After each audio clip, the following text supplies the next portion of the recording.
For Australians, the Endeavour is more than a ship. It's a national icon. In 1770, Lieutenant James Cook sailed her to Australia's eastern shores, charting a coastline unknown to Europeans and forever changing the continent's fate. The Endeavour's journey marked a turning point, a moment of discovery, but also the start of a complex, often painful chapter for Australia's first peoples. Unlike grand warships, the Endeavour was a humble coal carrier, transformed by Cook and his crew into a vessel of destiny. For over 2 centuries, her final resting place was a mystery, a ghost ship lost to history. The search for the Endeavour became a quest for national identity, a hunt for a tangible link to Australia's beginnings. To find her would be to stand at the end of an epic journey. The story of how this legendary ship was finally found, in the cold waters of a distant harbour, is a detective story decades in the making. This is the tale of the Endeavour's disappearance and rediscovery. The Endeavour began life as the Earl of Pembroke, a sturdy coal ship built in Whitby in 1764. The British Admiralty saw potential in her strong frame and spacious hold, perfect for a scientific voyage to the far side of the world. Refitted and renamed, she became His Majesty's bark Endeavour under Lieutenant James Cook. In 1768, Cook set sail for Tahiti to observe the transit of Venus, a mission with secret orders to search for the fabled Great Southern Land. After Tahiti, Cook charted New Zealand, proving it wasn't part of a larger continent. In April 1770, the Endeavour sighted Australia's east coast, mapping it with precision and recording first encounters with Aboriginal peoples. For 4 months, Cook's crew documented new lands, plants, animals, and cultures. The Endeavour's voyage became one of history's greatest journeys of discovery. But her story didn't end there. After returning to England in 1771, the Endeavour faded from fame.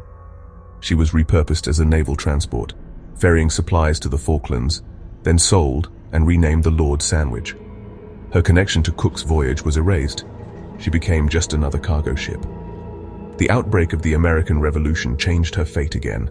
She was hired to transport troops and supplies to America. By 1778, the Lord Sandwich was old and leaky, serving as a floating prison in Newport, Rhode Island. Her final role was grim, a prison hulk for captured American patriots. Anchored in Newport Harbor, she was a forgotten relic, her days of exploration long over. The ship that once opened new worlds was now a footnote in another war. Her journey was nearly at an end. In August 1778, with a French fleet approaching, the British scuttled aging transports, including the Lord Sandwich, to block Newport Harbor. The ship that had charted Australia was stripped and deliberately sunk, her historic past unrecognized. She settled into the mud, just another casualty of war. For 2 centuries, the Endeavour's fate was forgotten, her identity lost among the wrecks. Historians debated, was the Lord Sandwich truly the Endeavour? The world moved on, America won independence, Australia was colonized, and the Endeavour became legend. Her physical remains seemed lost forever, existing only in memory and myth. Yet beneath the harbour's surface, the ship's story waited to be uncovered. The search for her would become a modern odyssey. The hunt for the Endeavour began in 1999, a partnership between Australia's National Maritime Museum and Rhode Island's RIMAP. For Australians, it was a quest for national heritage. For Americans, a window into Revolutionary War history. Newport Harbor, busy and ever-changing, hid the scuttled fleet beneath layers of mud and silt. 13 ships were sunk in 1778, but which was the Endeavour? Researchers scoured archives for clues, naval logs, letters, maps, narrowing the search to 5 likely sites. With the search zone set, technology took over. Magnetometers and side-scan sonar scanned the seabed for hidden wrecks. Each promising blip meant divers braving cold, murky water to investigate.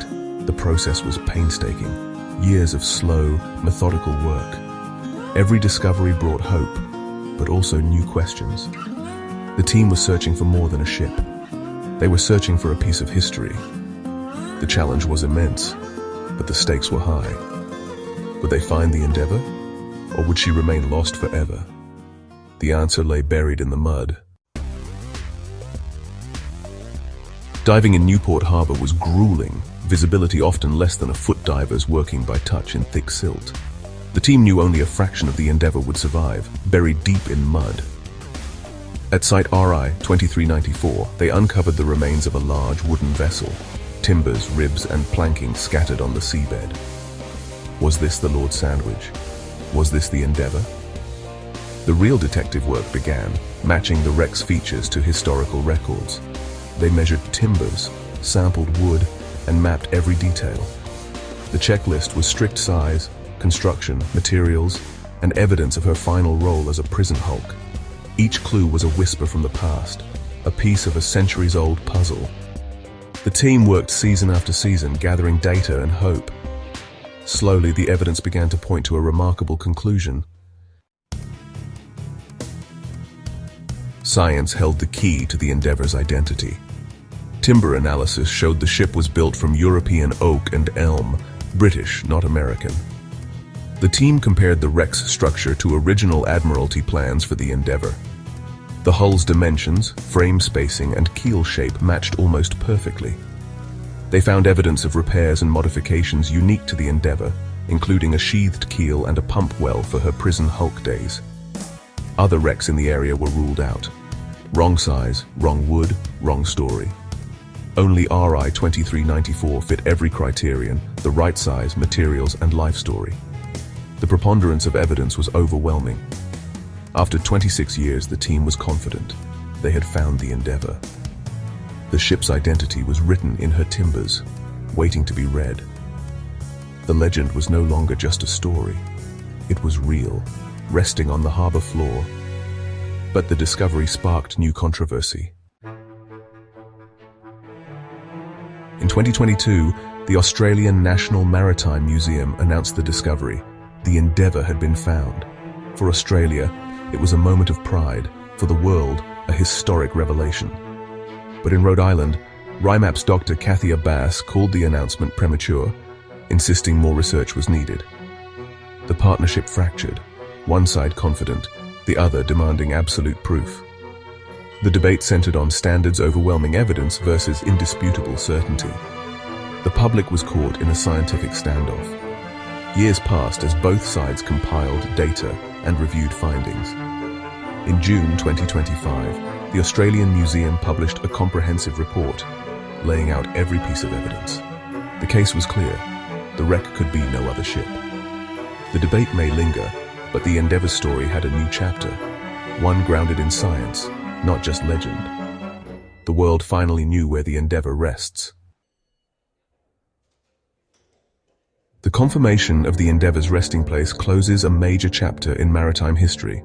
For Australians, it's a connection to national identity, a symbol of exploration and scientific achievement. But the Endeavour's legacy is complex. For First Nations Australians, it marks the beginning of colonisation and loss. The ship's story is one of discovery and dispossession, of new worlds and enduring pain. Her remains, now protected in Newport Harbor, are a monument to this shared, complicated history. The site is internationally significant, important to Australia, the UK, the US, and the First Peoples of the Pacific. The museum calls for its preservation, ensuring future generations can reflect on its meaning. The Endeavour is more than rotting timbers. It's a touchstone for conversations about exploration, empire, and how we remember the past. The 26-year quest to find her was a triumph of science and dedication. But her true value lies in the stories she forces us to tell, and the truths we must confront about our world's beginnings. The Endeavour's journey continues, challenging us to see history with new eyes.